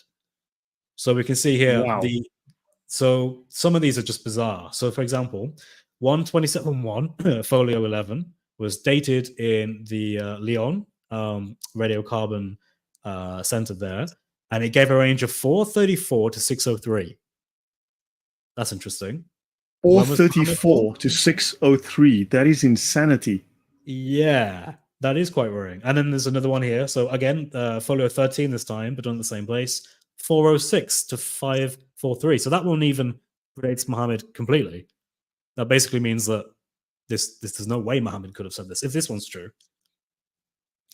And we can go on for some others as well. Here's Leon again, 436 to 640. That's not possible. You end up with these dates that are just, yeah, I mean, they're not great. A lot of these aren't compatible with the Islamic narrative. They predate Muhammad. And because of this, they actually did the whole thing again, although with an updated reference calculation. I'm not the expert on radiocarbon analysis, but in effect, it's based off different hemispheres give different readings for how quickly the carbon life of something deteriorates in an area. So they updated it specifically for this. And then they gave these dates, which are still quite problematic. I mean, there's one here again, 415 to 574. That doesn't work. You still have this really awkward dating. And even then, some of the later ranges are still quite late. So this one says 774 go up to 772, 773, 768, 767, 768 again. So the radiocarbon dating is a mess. And Stephen Shoemaker makes the argument that, yeah, something's wrong. Like, we're getting wildly radical dating from different carbon analysis of the same document. And the thing is that some people may say, oh, it's because it's being tampered with, right? Like, if you touch material, like sometimes you can leave marks on it that actually interfere with the dating. But the thing is when you do that, it makes the age like much later, right? Like it changes it in the sense of it makes the dating earlier because you've introduced more modern material. But that isn't the case here. So you end up with no way of really explaining this other than there's something wrong with the way we're radiocarbon dating these manuscripts. And I agree, because otherwise I would have to believe that there's a real chance that, yeah, you have a super early... yeah, there are serious problems. So the dating is bad, the linguistic style, the lack of any kind of authority, the lack of any kind of direct line to Muhammad, there's just nothing but problems here. Yeah. It's very problematic. Yeah. Can I add something, maybe present something? I'll that's what I want to show there. It's important for people to know that these problems are real. No, that's great. Gee whiz. Hold on, let me just grab this. So on that score, so it becomes understandable that the official Egyptian Quran, following the reading of Asim in the tradition of Hafs, is not founded in early Quranic manuscripts, but the result of reconstructions from the literature of the Qira'at, not from the Qira'at themselves. Isn't that crazy? You have 7 canonical readings, and they go like, yeah, let's skip all that nonsense. Let's go find another way to do this. Isn't that weird? It's been memorized, but they won't use some guy who's memorized it. They've got early documents, but they don't use the early documents. Smelling a rat here. The official Egyptian Quran of 24 and its relationship to reconstruction derived from literature on the Qira'at readings. Now, that's a fascinatingly long article title. Yeah. The official Egyptian Quran of 1924 is based on the reading of Asim. The choice was made by the scholars who worked on the project, and it became the standard method of recitation in Egypt. The goal of the project was not to reconstruct the ancient form of the Quran, but to preserve one of the canonical Qira'at readings, specifically the Hafs and Asim version. Hold on, Hafs is a transmitter, not a Qira'at. Yep. So the choice, your thoughts, Chris? Yeah, exactly that. So even what the actual Qira'at was supposed to be is in question. So they can't go to that. They have to pick one of the supposedly canonized transmitters of it and just hope that that's correct. And this kind of reminds me in the Dr. Yasser Qadi interview, Muhammad Ijab, he asked him, he said, if we had a blank Musaf and we had to write the Quran, what is it you would write? And he refused to do it. And I wonder if this is kind of the same thinking, right? They're like, we can't write the Quran because if we do, we'll eventually, and very soon, like in starting the process, come to one of these verses of difference where the Qur'an all say different things. And as soon as we pick one, we're in effect basically conforming to that Qur'an. And if we then start, we'd have to like pick from different ones, wouldn't they? Or they just pick one, and that's what they went with. Trying to find a quote, and I'm not going to find it. But yeah, I mean, none of this. So they were loath to canonize one version because then that became the fixed version. Yeah, but I mean, Yasser Qadi, yeah, wow. Okay, so yeah.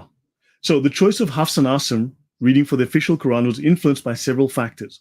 The Hafs reading was popular during the Ottoman period, and it was familiar to people. So it's the one that was popularized by the Ottomans. It wasn't the original Quran. It was made popular by the Ottomans in the 1800s. Additionally, go on. No, I'm disagreeing with what you're saying so far. Yeah, perfect multiple choice preservation. Yeah. Where every choice is a correct choice. Yeah. So Hafs is considered easier to teach and learn compared to other readings, which may have contributed. And the scholars in the project aim to produce a fixed text based on one pre-selected reading rather than examining different manuscripts and comparing variants to determine which is truly canonical. It looks like they couldn't decide. So they said, so they went like, bugger, we'll just, you know what, I'm tired. Let's just pick this one. We get paid anyway. Maybe they were like, someone's already done the work for us, right? So we just go with this guy. Yeah, this guy says the Quran is this, and people seem to believe him. So yeah, maybe they just flipped a coin. Flip a coin. Yeah, flip a coin. Yeah, I mean, so yeah, that's pretty much how that works. And I mean, then you've got the 7, the 3, and the 4, right? The 7, the 3, and the 4. But then, of course, you've got the 7, the 14, and the 9. Like, okay, where are we?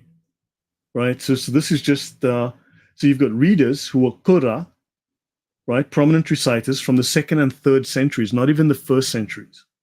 Why didn't they preserve 1st century Qira'at?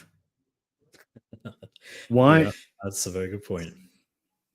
Now, within the Bible, I mean, would you say that we try to go as early as possible? We go back as early as possible to get the earliest documents.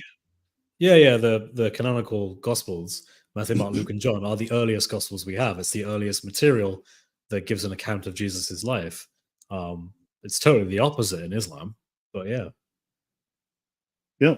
So Warsh and Hafs are not Qira'at themselves, but rather transmitters of specific Qira'at. So Warsh was a transmitter of the reading of Nafi al-Madani, one of the 7 canonical readers. Hafs was a transmitter of Asim al-Kufi of Kufa in Iraq, another one of the 7 canonicals. The Qira'at refers to the methods of recitation established by the prominent reciters and scholars, such as Nafi and Asim. They had students who transmitted their recitations. Nafi and Asim were among the canonical readers who established authoritative methods of reciting the Quran. I thought there's only one method, not one of the authoritative methods. So yeah, I mean, this story makes no sense. I mean, Muslims, I just wish they would be honest, and I wish we can inform the world, and so we can start asking them questions and put them on the back foot about this stuff. Absolutely. Do you know what their response is to this, though? Like, I'll just sort of summarize what they Tell would me, say. please go ahead. Go ahead. Yeah, go ahead. They basically say that because the Sunnah, that their traditions tell them that the Quran has been given in 7 aruf, 7 different ways, that the Qira'at basically are just different collections of these 7 aruf. So basically, it becomes a pick and mix. So one Qira'at could be borrowing 3 of that aruf, and then another Qira'at could be borrowing 2, and then another one has maybe 4, and maybe one has just 1. And that's how the Quran is preserved in the Qur'an. And of course, that made no sense to me. My head hurts from just trying to think. Yeah, just even thinking. And also, it's kind of funny because wait, we haven't even got off the ground yet. What is the aruf? What is it? Like, tell me what it is. Like, tell me, give me an example of 2 of the aruf, and they can't. They just have to go to a Qira'ah that comes centuries later and be like, oh, it's this. And it's like, okay. Well, first of all, in most cases, you don't have 7. You have like 3 or 4 for a particular verse at most. So what happened to the other 3? And how do you even know that aruf applied to every verse? Because that wasn't told to you. It was applied to the Quran in general. So they have to make all these assumptions, and they can't prove a single one of them. And Dr. Yasir Qadhi says all this in his book. Like, I'm just quoting what he's saying, basically. He's like, yeah, we don't know for definite what the aruf are, and we don't know how the aruf... okay, so they don't even know if it survived. They don't know, and it is a contentious issue in Islam, in the early scholars, whether or not the aruf, the 7 aruf that Muhammad supposedly revealed the Quran in, whether or not they're still around today. They don't know. Wow. There's one opinion that says only 1 aruf survives today, and it's basically the Uthmanic Codex, because obviously he burned all the stuff, right? Uthman made a Quran, and he standardized the Egyptians they dropped all the other Qurans in the Nile. Yeah. Yeah, I still think that's crazy, that story. But yeah, so Uthman, he made his codex, and since there's only 1 Uthmanic codex, there must only be 1 half, or 1 of the 7 aruf left. Yeah, the others must have died. But there's other scholars that say no. The oral tradition, like that J-Bo guy was talking about, and how amazing that was, said that the oral tradition, the companions would not have abandoned what Muhammad had revealed as the Quran. It's not thinkable that they would have done that. So the aruf must still be around. But they understand that they can't explain what it is or how it happened. So they basically make a concession and they say, some of that aruf is preserved in Uthman's codex. And we don't know what those are. We just say that some of them. And then there's another group that says, no, all of them are preserved. So all 7 aruf are still around today, and we still have them, and they are found in the Qira'at. We just can't tell you what they are, where they come from, or anything else.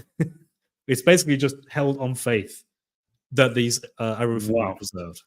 That's nuts. Dude, this is honestly... Yeah. I want to bring this up from the Encyclopedia of Islam, volume 13. Guys, description box, or at least you'll find it in my Google archive.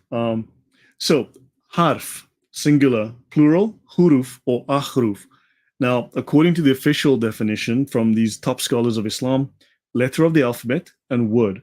Okay, fine. In grammar, articulation of the Arabic language. Okay, great. A Quranic reading or dialect. Excellent. Now, dialect, that should not state that the word is still tomato. Whether you say tomato, tomato, or tomato, it's still the same spelling. So that shouldn't affect the word. However, as I've mentioned to you before, it has another meaning. Okay, the science of the ahruf, or the science of the huruf. Want to read that, Chris? Onomatomancy, I hope I got that right, a magical practice based on the occult properties of the letters of the alphabet and of the divine and angelic names which they form. It's Interesting. number letter magic. It's basically their form of gematria. It's their Wow. magic. So the words all have magical numbers. They belong to the elements: earth, air, fire, water, stuff like that. It's a whole. And in fact, this definition is the longest one of all of these definitions, these sub definitions here. This one, these are very short. They'll just say, it's a letter of the alphabet. You don't need to explain that. This one takes several pages to explain. Yeah. It's interesting. It's very interesting. And I imagine like Sufi Muslims would be quite interested in the magical practice definition of that word. Oh, yeah. Oh, yes. This stuff gets deep. Once you start digging into this, you start to find it has got magic and spells and spell casting all over it. So in my head, I just imagine like there's a water Quran, a fire Quran. Yeah. There are fire words, water sentences, stuff like that. And each letter has an occult property and magical property, but the words as well. You have like fire surahs, water surah. I mean, this is alchemy, alchemical magic. So it's designed for spellcasting. That's the whole story behind that. So that's another thing there, just to mention that. Yeah. So I'm just going to add a little bit to the Sure. Uthmanic thing. So you remember before I said that, okay, so Uthman made his codex, right? Well, he didn't just make one codex. He made a codex that he made copies of and sent them out to different regions of the Islamic Empire. Right, so right. One to Kufa, to Basra, to Damascus, to so on and so forth. But they aren't uniform. They actually have variants in them. And we know this because early Islamic scholars talked about it. They said, in our reading of the Uthmanic Musaf, meaning book, we see that they have this verse as saying this. But we know in Medina, they say it differently. They say this. And what's interesting is, first of all, that's not perfect preservation, right? Uthman, you're supposed to make the Quran in one uniform copy without variants or mistakes, but it looks like that didn't happen. So that's not perfect.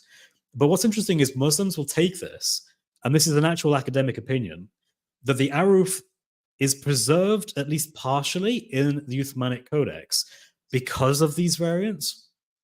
So in other words, the Aruf has survived in the variants of the different regions, and that's how we still have them.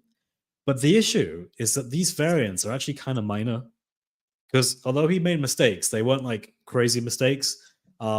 They're very minor, according to like Miriam Van Putten and others. So they're not substantial enough to include the Aruf.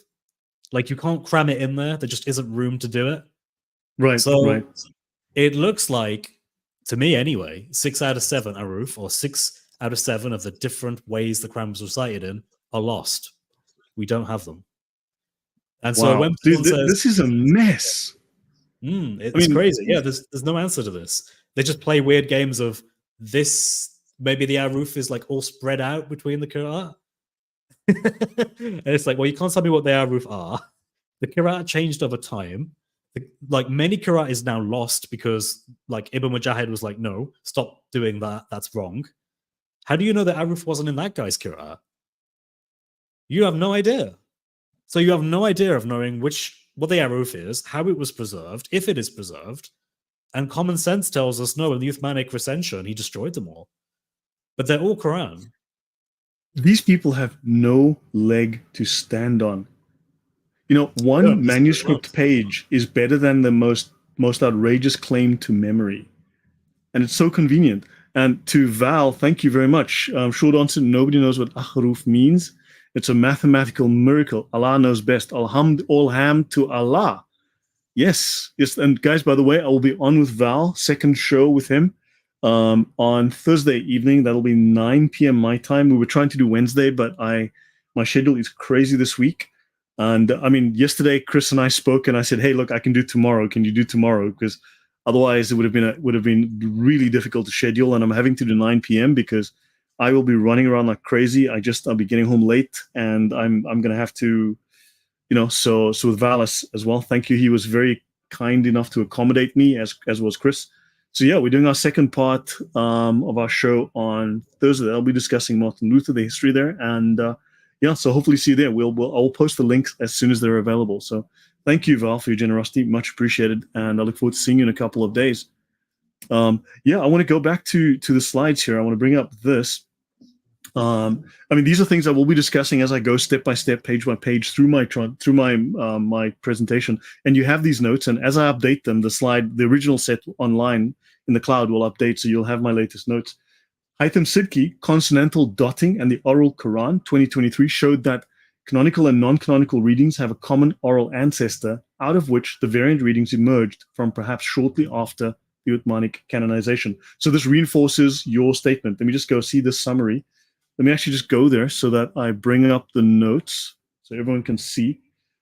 This here, that's his document. Hisham or Haytham Sidki International. So this is a summary. I will drop this in the chat. Okay, I'm going to drop this in the chat right now so you guys can have a look at that.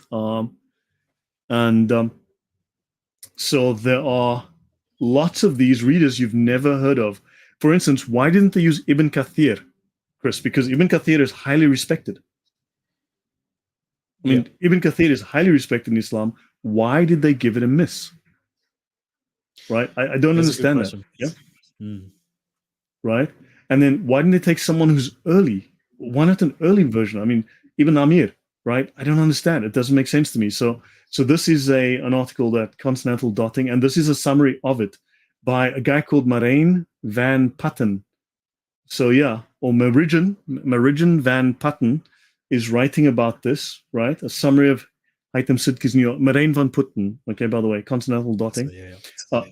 So a careful study of the consonantal dotting patterns between canonical readings reveals independent Medinan, Meccan, Basran, that's in Basra in Iraq, and Kufan regional dottings. So you had a difference between two different regions of Iraq.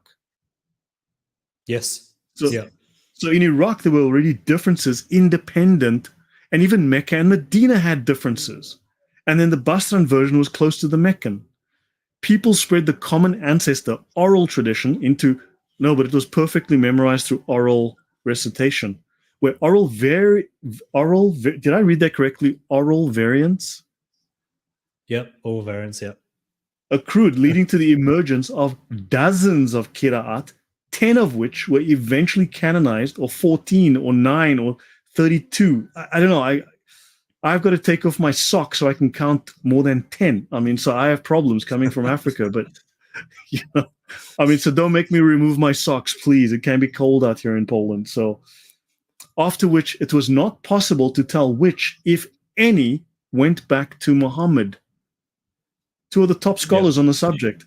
We can't tell which, if any, went back to Muhammad. We just don't know. Claims of mutawatir transmission emerged even later. No wonder Al-Jazari said that's a bunch of hogwash. Dr. Shadi Nasr, go on, please, go on.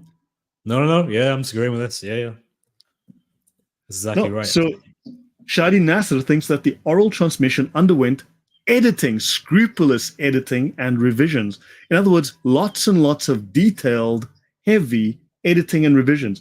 In his book, The Second Canonization of the Qur'an, 936, Brill 2020, page 1, 5-8, and 257. He starts on page 1 with these accusations, right? Let's call them out nasty accusations about the Quran. Shadi Nasr states that the dominant and strongest opinion among the Muslim scholars holds to the non-tawatir of the canonical readings. Yep, the canonical readings. Going to be a problem. Yeah, the majority of scholars hold to non-tawatir. So the canonical readings are not considered to be reliable. We don't even know if this goes back to, never mind, they can't even prove it goes back to Uthman, right? It's possible now that not Ibn Mujahid, who's not Ibn Mujahid, who's the guy that came after him? Al-Jazari. Sorry? Al-Jazari? For the expanding Not Al-Jazari, the guy that probably started Islam, the warlord, the big, powerful empire builder. What was his name? Abdul Malik? Abdul Malik. Abdul Malik, probably for the sake of authority, backdated his Quran to the time of Uthman to give it credibility, because it's very likely that Abdul Malik was the one who canonized the new Quran, and then changed the history, backdating his to give it some sort of authenticity by claiming this is the one that came from Uthman. Yeah. You know what's really weird? At the time of Abdul Malik, he had a guy who used to work for him called Al-Hijjaj. And in one of the most important Christian polemical works that I think is in the 10th century or the 9th century, Yeah. it's by a guy called Al-Kindi. He actually, basically, when he's arguing with Muslims, he refers to this guy, Al-Hajjaj, and he's like, because we all know that Al-Hajjaj changed stuff in the Quran, and he rewrote the Quran, which is really interesting, right? Like, you've got this Christian guy who's just writing to a Muslim in a polemical style, saying, hey, you know about Al-Hajjaj, you know he was Abdul Malik's right-hand man, and you know he changed stuff in the Quran. He had a whole copy made, and then he had others destroyed. It's like, whoa, that's interesting. Like, he doesn't need to, he doesn't like feel he needs to substantiate that with arguments. He just says it as a matter of fact. Can you repeat that for the audience? That would be very helpful. Just again, yeah. Yeah. So for me as well, because man, this is all news to me as well. Yeah. Ooh, I'm trying to think of roughly somewhere between 690 to because Al-Hajjaj was the right-hand man of Abdul Malik. Malik, yeah. And Al-Hajjaj, supposedly, according to a Christian who was writing, to be fair, he's writing like 100 or 200 years after this, but he's writing in a polemical style to Muslims. He's having a debate and he's writing letters. And in a document called the Apology of Al-Kindi, he basically says, so you Muslims know that your Quran went through this process, and he has a very interesting view of how the Quran came to be. But he says Al-Hajjaj, the right-hand man of Abdul Malik was a caliph, by the way. He was charged in rewriting the Quran, and then after he had done it, he had somehow destroyed or got rid of the older Quran that was there at the time. But he doesn't feel the need to substantiate that. He doesn't give reason. He just says, like, he just says because that's common knowledge, because that's because he assumes the Muslim knows this already happened, which implies that it was a common polemic against Muslims at the time. Yeah, let me add this, and then I'll add something from Peridot, Corin. So he notes that the canonical readings, this is Shadi Nasr, were initially transmitted via single strands, ahad, between the Prophet and the canonical readers, rendering their mutawatir status questionable, right? Now, that's historical detail and historical fact. Ahad, singular, ahad, in the science of tradition of the hadiths and so on and the sunnah, are traditions from a relatively small number of transmitters. In this case, only one. Not enough to make them mutawatir. To make something mutawatir, it needs 25 transmitters. That's the general sort of view. Although they'll go like because feelings is sufficient to make it mutawatir. I mean, that'll come up next shortly. But in this case, a single. So a single transmitter makes something a weak hadith. Not even weak. It makes it a highly questionable hadith. Right? There's another word for that. I can't remember what it is. But ahad, this is not mutawatir by any stretch. And Al-Kindi, then you've got John of Damascus, who comes along and he writes that, they've got 3 books. I think he called them the cow, the table, and something. The women, the cow, and the table. He mentions 3 separate books, and then he mentions a long story of a verse of a book called the camel, right? Yep. And he mentions, and he spends the majority of his time in his writings on, I'm actually going to be doing this one on, I've actually written the script already.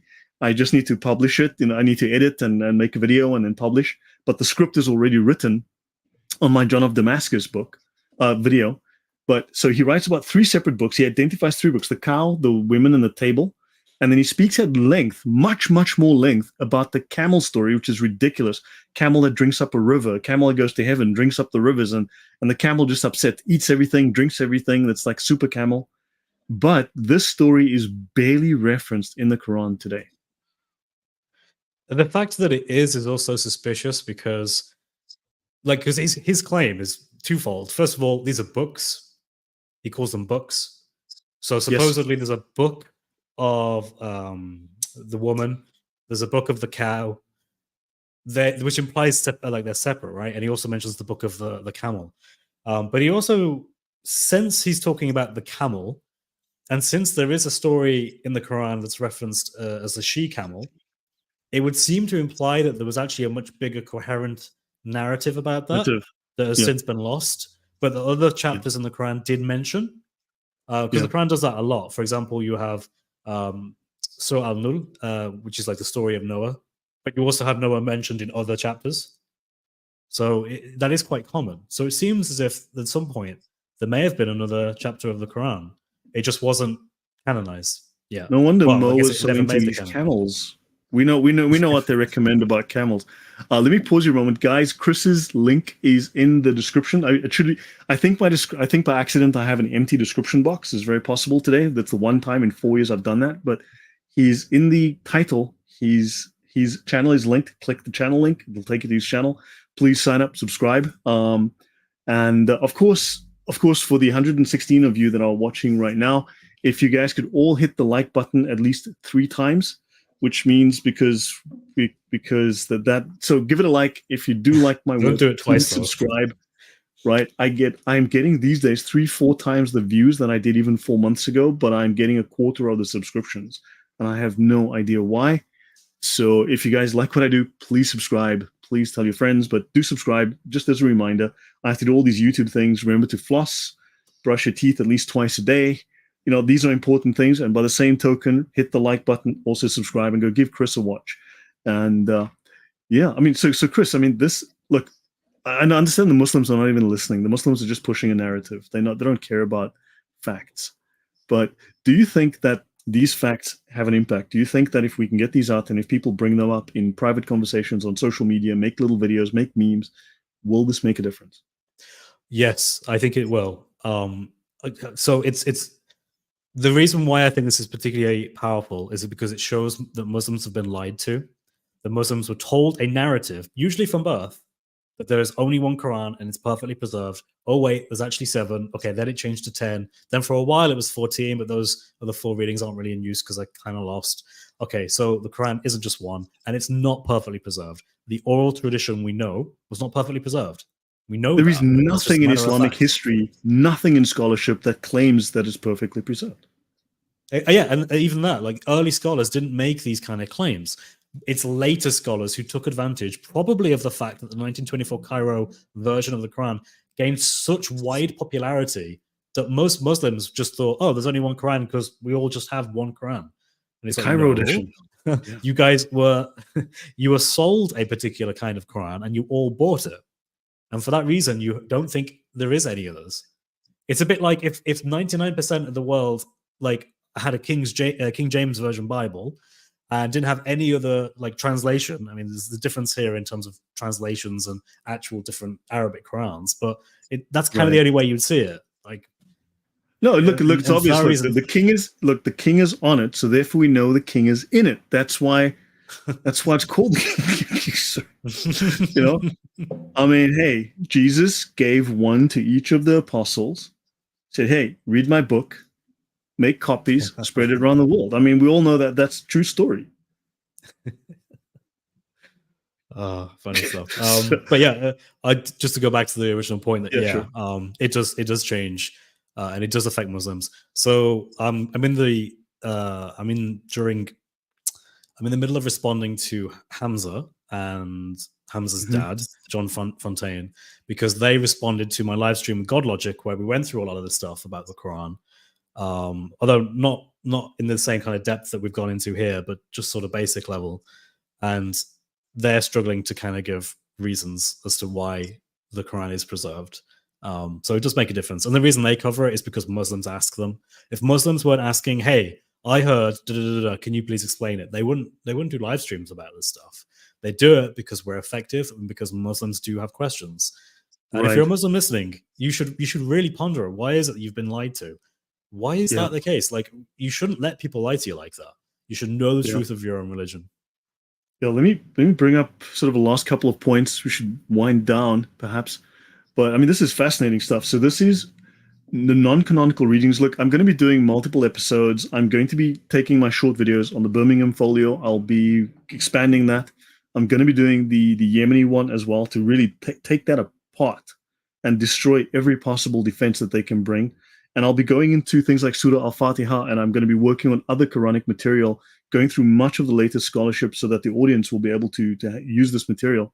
and I'll share it with you, Chris, happily. If we can discuss these live, I mean, that would be great because you have a great deal of knowledge. But this is non-canonical readings of the Quran, recognition and authenticity. The Himsi reading. Who's heard of Himsi? I haven't. Have you? No. By Intisar A. Rab at Princeton. So clearly he's from Princeton, I guess. Okay, introduction. The existence of an old Quran manuscript that does not conform to any canonical reading will raise questions about the history of the Quran and canonization.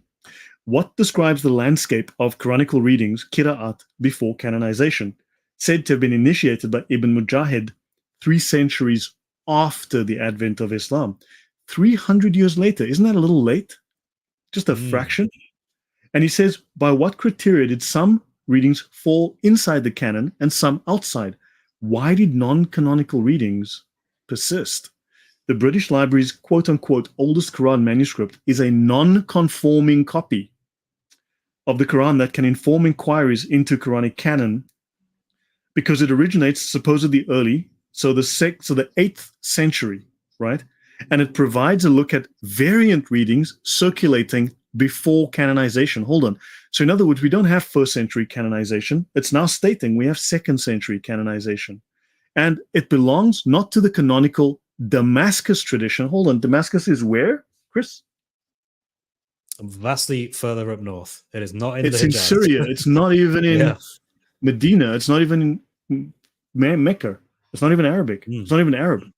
And it says here, it belongs not to the canonical Damascus tradition, which is which caliphate? That's the Umayyad Caliphate, right? But to that of Hims, about 100 miles north, with later Damascus additions. That's interesting. Wait, so which manuscript is he talking about here? Is he talking about the British Library? So this is the Birmingham portfolio. That's interesting. Yes. I haven't heard this before. That is interesting. Yeah, I know. I've been trying to find some of the latest scholarship that doesn't get mentioned. So I'm working through stuff that Shadi Nasser quotes and that. Look, I don't trust Moraine van Putten as far as I can throw a piano. Okay. He does a lot of good things. Yes, he does. There are lots of things. So I take the good, and I'm grateful. And there are things I would question about the guy. Let's just say there are things I would question. I like Shadi Nasser. I like a lot of these guys, but they also fail to ask certain critical questions. Maybe because, like certain well-known authors, they don't want to get stabbed in the eye in public.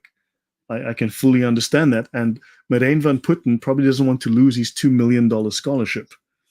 I can relate to that, I guess. So there might be a financial reason or a health reason attached to this. But yeah, your thoughts on this? I mean, this adds another wrinkle to the story. It does, yeah. That would be quite substantial. I would love to read more about this because. So I gave you the slides, but you only read the first 6 pages, as you told me. I know. So now this is homework, okay? So, yeah. Nice one. So and I can totally cheat and figure out what slide number that was. 42? Yeah. Wait. Yeah. So it says here. The copying process resulted in a hybrid reading that arguably is notable for the extent to which its hybridity went unnoticed or unchallenged. So the fact that it was a deviant Quran didn't matter at the time because it was normal for these complete fictional variations to exist. No one batted an eyelid. So scribes worked on this Quran in more than one location across time, and it shows that this was a long-term endeavor. It wasn't something that got written down. It was compiled and edited over decades, centuries. That's very interesting. Yeah, especially this is the Birmingham Quran. That is really interesting. I say Quran, Birmingham portfolio. Yeah. So understand. So this is just one part of a whole, shall we say, this is a whole avenue of attack that I'm creating here. Bringing up the facts and showing, look, all of this ties together. This Yemeni Quran and the Birmingham one and all of this. And there's a lot more information about these than the standard narrative. And so the thing is, I'm trying to go beyond the standard story that Jay Smith tells, for instance. I mean, he cracked open this dam. I mean, he opened the door to this. He kicked in the door. But there's more to the story. And even the mainstream scholars that tend to, shall we say, stay within safe guidelines, even they drop little hints and clues and I followed those breadcrumbs and I'm coming up with things like this. And this starts to this drives a massive wedge into the Quranic story. Yeah, so I totally agree, man. Something just came in my head. So Marine Van Putten did a really awesome thing. He said that, and he said that I was quite surprised he did say this. He said that he doesn't think any of the canonical readings are Tuwata. And what that means is because Muslims believe the Quran has every verse has at least two people who recited it. So that way they can basically say that means it's Tuwata because it has two people. It's interesting they do that, but this means that that's not the case. So, in effect, because the Qur'an are the Quran, and because the Qur'an are not Mutawata, that means the Quran is not Mutawata, at least not in entirety, which is, substantial. Yeah. So I wonder, so it says here, he says, it raised no eyebrows because it did not offend the gatekeepers of the canon. Because it might reflect a deliberate hybrid, I'm making my Quran. Because that's what you do. So the idea of an unchanged single form of the Quran is a new invention. It's a late invention. Jihad, it means peace, struggle. That's a 1990s invention. There are scientific miracles in the Quran. Yeah, these are all the last 20 years since 9/11 where these lies have come up. So yeah, I don't know. That's maybe it's almost 2 hours. I should call it a night. It's almost 10, and I haven't had dinner yet. I didn't have lunch. So it's one of those days. As I told you, I'm busy with a lot of things right now. So yeah. So yeah. Let's call it a day. I think that was really good. Hopefully, people can take this kind of information and use it in their own discussions with Muslims. Show them how the Quran is not perfectly preserved. I think that's. I mean, you have my material. I'll be updating the slides as I go because the last slides, I need to go back and update and edit and shuffle around. And my slides tend to be works of progress until I finish them all. So yeah, but if you can share some of the stuff with the other guys in the apologetics community and get them to investigate, because there's more detail that can come from this. I'll be putting out a lot of stuff on the Birmingham, on the Yemeni Quran. I'll be putting out a lot of stuff on the Sunnah. It's just easier to say Yemeni than to say Sunnah. Yeah. I don't know if anyone's noticed, but I actually have a slight stutter. I've had a tiny speech impediment since I was a kid. Since I was a kid. So what's that? It's not noticeable, or at least I haven't noticed it. I appreciate it. Thank you. Yeah, I have a slight S and R impediment. So it's just that some of these words I really, it's like I got to think carefully before I say them. So yeah, Artsy Fartsy, thank you very much, and thank you guys. And for those who donated, I'm really grateful. Thank you. I really am grateful for that. And please subscribe. As I said, I'm getting 3-4 times the views, but I'm getting 1/4 of the subscriptions I had 8 months ago. So I'm getting, this last 4 months, my channel has exploded in viewership, but declined heavily in subscriptions. I'm not sure why. So, but yeah, please follow Chris as well. He does some very powerful work at Speaker's Corner. And I will be in touch with Francis. We'll chat, Francis. If not tonight, then tomorrow morning. Just reach out to me on Skype. We'll chat. And then also I'm going to be bringing on Connie Francis. I think that's her name. And Eric. What? Let me find the name. I got to find this. Eric. Oh, they've got their own channel. I promised to bring them on. Eric. Oh, no. Come on. Where did I put it? Oh, she was. Okay, can't find it, but I've good grief. So anyway, Eric and Connie, you must know them. They've got a little channel as well. I'll be bringing them on. I've booked them. I've told them to be on for the 2nd of June. It's been really difficult to schedule. So it's been really difficult so I've just told them, no, not Ibarra. No, not the Catholic. I don't know. I've watched Eric Ibarra and some things he's great and other things I'm like, okay. Anyway, so, but yeah, they've got a small channel and they always have, let me get you the name. I'll tell you right now, please. No, where is Connie? Here we go. Eric Smith.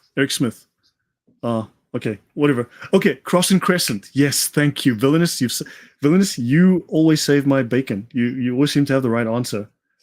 Cross and Crescent. So I'll be bringing on Connie and Eric from Cross and Crescent.